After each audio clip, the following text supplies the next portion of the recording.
السلام علیکم، کیسے ہیں آپ سب؟ امید ہے سب خیر خیریت سے ہوں گے۔ میری دعا ہے کہ اللہ آپ کی زندگی خوشیوں سے بھر دے۔ آج اس ویڈیو میں آپ کو استغفار پڑھنے کی فضیلت و برکات اور اس کے اوقات بتاؤں گی کہ آپ کس وقت استغفار کا ورد کریں اور اس کی فضیلت و برکت حاصل کر سکتے ہیں۔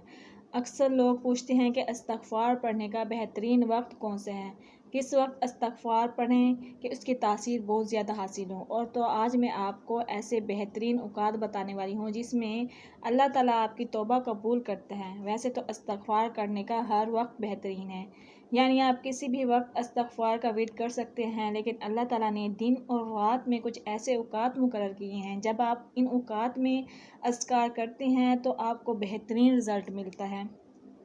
آپ کی توبہ قبول ہوتی ہے،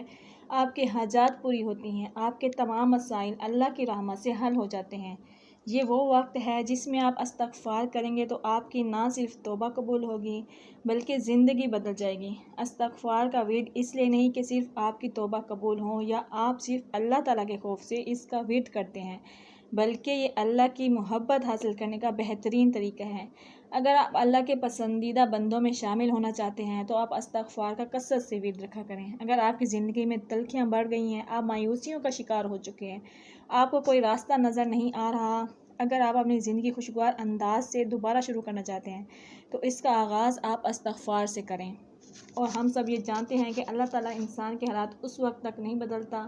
جب تک انسان خود کوشش نہ کرے اور خود اللہ تعالیٰ سے دعا نہ کرے کہ میرے حالات بدل دیں۔ تو بات کرتے ہیں کہ سب سے پہلا بہترین وقت استغفار کرنے کا کون سا ہے، تو وہ بہترین وقت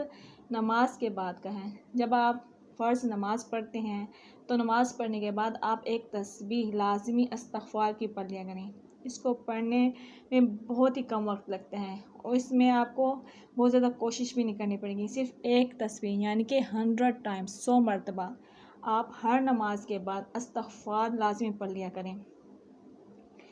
یہاں پر وہ لوگ جن کو استغفار کی اہمیت کا اندازہ نہیں، وہ یہ جان لیں گے کہ اگر آپ کی زندگی میں کسی بھی قسم کا مسئلہ چل رہا ہے، چاہے وہ بے اولادی کا ہے، آپ بے اولادی کی وجہ سے پریشان ہیں، مایوس ہو چکے ہیں، اگر آپ چاہتے ہیں اللہ تعالیٰ آپ کو اولاد سے نواز دے تو آپ استغفار کو لازمی اپنی زندگی میں شامل کر لیں، انشاءاللہ آپ کا یہ مسئلہ حل ہو جائے گا۔ اسی طرح بے روزگاری ہے، آپ روزگار کی وجہ سے تنگ ہیں، بے برکتی ہے گھر میں برکت کا ایشو ہے، ڈپریشن کا کوئی بھی مسئلہ ہے، اس کے لیے بھی استغفار ایک بہترین وظیفہ ہے۔ اور اسی طرح اگر آپ روزے کی حالت میں ہیں، آپ نے روزہ رکھا ہوا ہے تو اس وقت بھی آپ استغفار زیادہ سے زیادہ پڑھیں۔ روزے کی حالت میں تو ویسے ہی انسان کی دعائیں قبول ہوتی ہیں، اس کے ساتھ ساتھ اگر آپ استغفار کا ورد جاری رکھیں گے تو اس کی فضیلت و برکت اور زیادہ بڑھ جاتی ہے۔ اس کے علاوہ اگر آپ کوئی بھی اچھا کام کریں، صدقہ دیں، خیرات کریں تو اس کے فوراً بعد بھی استغفار کی ایک تسبیح لازمی پڑھ لیا کریں، یہ بھی زندگی میں آسانیاں لائے گا،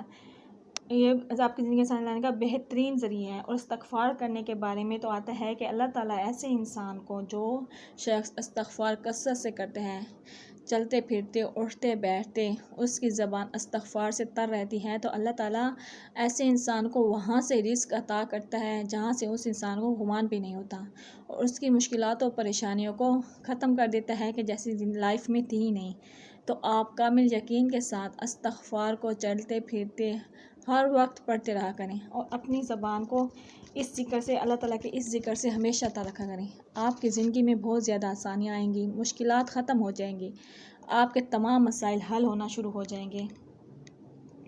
استغفار کو اپنی لائف میں لازمی شامل کر لیں، آپ کے تمام مسائل